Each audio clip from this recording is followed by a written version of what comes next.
तो आज की इस वीडियो में हम सीखेंगे कि हम लैपटॉप खरीदना हो तो किस तरह से खरीद सकते हैं। अस्सलाम वालेकुम दोस्तों, क्या हाल है? कैसे हैं आप? उम्मीद करते हैं खैरियत से होंगे।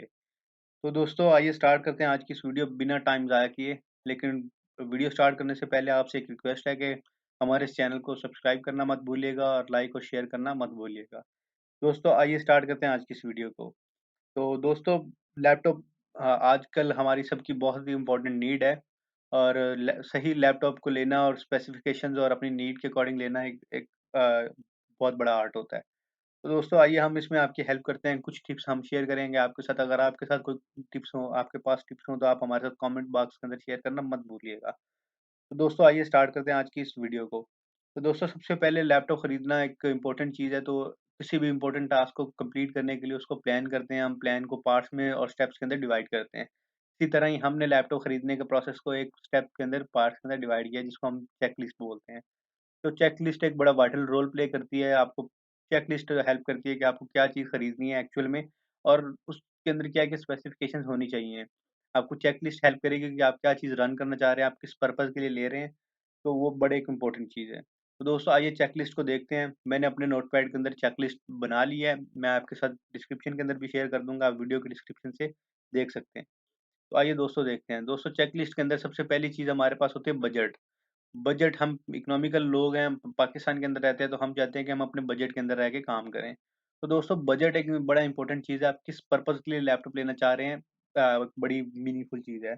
अब मैं अपनी तरफ से एक रिकमेंडेशन दूँ तो 30 से 40,000 के अंदर आपको एक अच्छा बजटेड लैपटॉप मिल जाता है, जो कि बिगिनर लेवल से लेके आपको 1.5 ईयर्स 2 ईयर्स तक एक अच्छा हेल्प आउट करता है। तो 30 टू 40,000 इस दौर के अंदर आपको पता है इतनी कॉस्ट नहीं है, लेकिन आपको एक अच्छा लैपटॉप मिल जाता है। दोस्तों उसके बाद बजट के बाद अगर बात करें तो डिस्प्ले साइज़ की बात करते हैं हम। Display size is an important thing, जिस पे ये है कि आपका लैपटॉप की स्क्रीन का साइज़ क्या होता है। अगर आप गेमिंग करना चाह रहे हैं, आप वीडियोग्राफिंग करना चाह रहे हैं, तो आपको ऑब्वियसली बड़ी साइज़ की डिस्प्ले साइज़ की स्क्रीन चाहिए होती है। लेकिन अगर आप नॉर्मल यूज़ के लिए रख रहे हैं, आप स्टूडेंट हैं, आप ऑफ़िस यूज़ के लिए करना चाह रहे हैं, तो दोस्तों आई रिकमेंड कि 13 से 14 साइज़ इज़ इनफ। अगर आप इससे ज़्यादा करते हैं तो कैरी करने में भी मुश्किल होता है आपको, और एक एडिशनल कॉस्ट आप पे चार्ज होती है। उसके बाद दोस्तों आता है वेबकैम। सिंस कोविड का टाइम है और क्लासेस ऑनलाइन चल रही होती हैं, हमें आइडियाज़ नहीं होते कि यार कब मीटिंग जॉइन करनी है, तो webcam is an important thing. आप कहीं पे भी बैठे ऑनलाइन मीटिंग्स जॉइन करते हैं, तो अगर कम लैपटॉप या कंप्यूटर के अंदर आपके कैमरा नहीं होगा, तो आपको बड़ा मसला-मसाइल का सामना करना पड़ेगा। इसलिए वेबकैम का होना बहुत ज़रूरी है, और मेक श्योर करें कि लैपटॉप के अंदर वेबकैम फंक्शनल हो और अच्छी क्वालिटी का हो। उसके बाद दोस्तों पोर्ट्स की बात करते हैं। पोर्ट्स लैपटॉप का बड़ा इम्पोर्टेंट पार्ट होता है, जो कि लैपटॉप में बड़ा वाइटल रोल प्ले करते हैं। पोर्ट्स दोस्तों अगर बात की जाए तो पोर्ट्स होते हैं जो कि आपके लैपटॉप को कोई भी एक्सटर्नल चीज़ से कनेक्ट करने के लिए हेल्प आउट करते हैं। जिस तरह कि आप अपने फ़ोन को कनेक्ट करना हो तो पोर्ट्स के ज़रिए कनेक्ट करते हैं। तो आई रिकमेंड कि आप वो लैपटॉप सिलेक्ट करें जिसके अंदर कम से कम 3 पोर्ट्स होनी चाहिए। चाहे उसमें से 2 पोर्ट्स 2.0 की और 1 पोर्ट 3.0 की होनी चाहिए लाज़मी, ताकि फ़ास्ट डेटा ट्रांसफ़र करना हो या फ़ास्ट कनेक्टिविटी के लिए वो हेल्प आउट करता है। दोस्तों उसके बाद एक कीबोर्ड। कीबोर्ड तो आप सबको पता है कि इतनी इम्पोर्टेंट चीज़ है जिस तरह चाय के अंदर पत्ती, कि पत्ती के बगैर चाय बन ही नहीं सकती। उसी तरह दोस्तों कीबोर्ड, लैपटॉप के अंदर कीबोर्ड के बगैर किसी को बिल्कुल हमारे लिए काम का नहीं है। तो दोस्तों कीबोर्ड के अंदर हम देखें तो कीबोर्ड का साइज़ बड़ा डिपेंड करता है, और कीबोर्ड के अंदर कीज़ जो लगी हैं, उसके डिफरेंसेस, और कीबोर्ड एक बटन से दूसरे बटन तक का फ़ासला कितना है। अगर कीबोर्ड के अंदर बटन्स बिल्कुल करीब-करीब होंगे, नीचे होंगे, तो डेफ़िनिटली टाइपिंग के अंदर मसला होगा। लेकिन अगर कीबोर्ड थोड़ा-सा डिज़ाइन इस तरह किया होगा कि बटन्स दूर-दूर हों, और बटन्स अलग-अलग लगे हों, और थोड़े से उठे होंगे, उभरे होंगे, तो उसको टाइपिंग के अंदर ईज़ी होता है।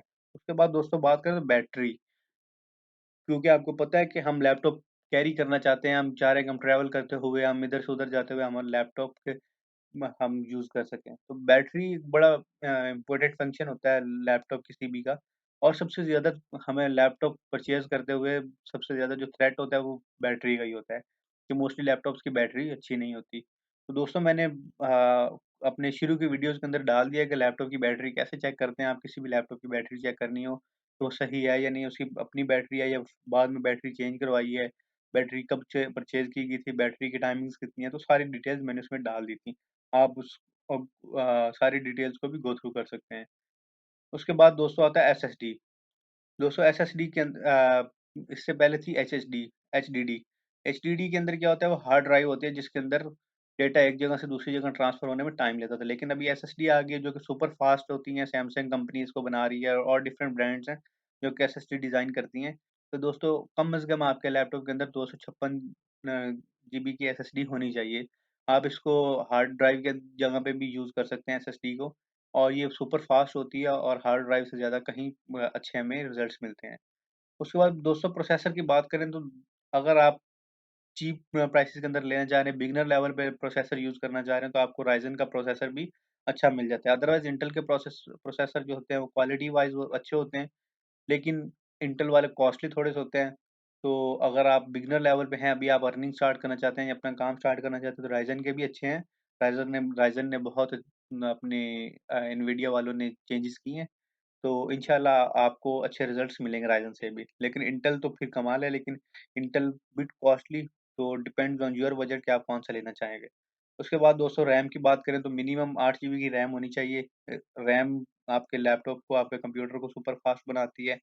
उसके बाद दोस्तों अगर आप ग्राफिक कार्ड की बात करें तो अगर आप डिज़ाइनिंग करना चाह रहे हैं या कुछ भी डिज़ाइन्स वगैरह के मुतालिक या गेमिंग करना चाह रहे हैं तो आपको ग्राफिक कार्ड की नीड होती है। लेकिन अगर आप बिगिनर लेवल पे हैं तो आपको ग्राफिक कार्ड्स की एज़ मच नीड नहीं होती। उसके बाद दोस्तों सबसे जो इम्पोर्टेंट फैक्टर है, अगर आपने लैपटॉप खरीद लिया है उसके अंदर अपग्रेडेबिलिटी का ऑप्शन नहीं है, तो भी बड़े इश्यूज़ होते हैं। तो मेक श्योर करें कि अपग्रेडेबिलिटी का ऑप्शन होना चाहिए ताकि आप अपने लैपटॉप को, अपने कंप्यूटर को अपग्रेड कर सकें, उसके अंदर रैम को, रोम को, हार्ड ड्राइव को, किसी भी चीज़ को। तो दोस्तों ये थी आज की वीडियो। कैसी लगी आपको ये वीडियो? आई नो कि थोड़ी-सी वीडियो लंबी हो गई है, लेकिन मैं चाह रहा था कि सब आपको सारे पॉइंट्स क्लियर कर दूँ ताकि आपको भी लैपटॉप बाय करने में हेल्प आउट कर सके। तो दोस्तों नेक्स्ट वीडियो में मिलेंगे। और हाँ, आपके लिए एक टिप है कि मैं डिस्क्रिप्शन के अंदर लैपटॉप्स जो हैं उनकी प्राइसेज़ के साथ रेंजेस के साथ डाल दूँगा। आप अगर कोई भी लैपटॉप बाय करना चाहें तो लिंक मैं डाल दूँगा, आप ऑनलाइन परचेज़ भी कर सकते हैं विद प्राइसेज़। तो दोस्तों नेक्स्ट वीडियो में मिलते हैं, तब तक अपना ख़्याल रखिएगा, वीडियो शेयर करना मत भूलिएगा।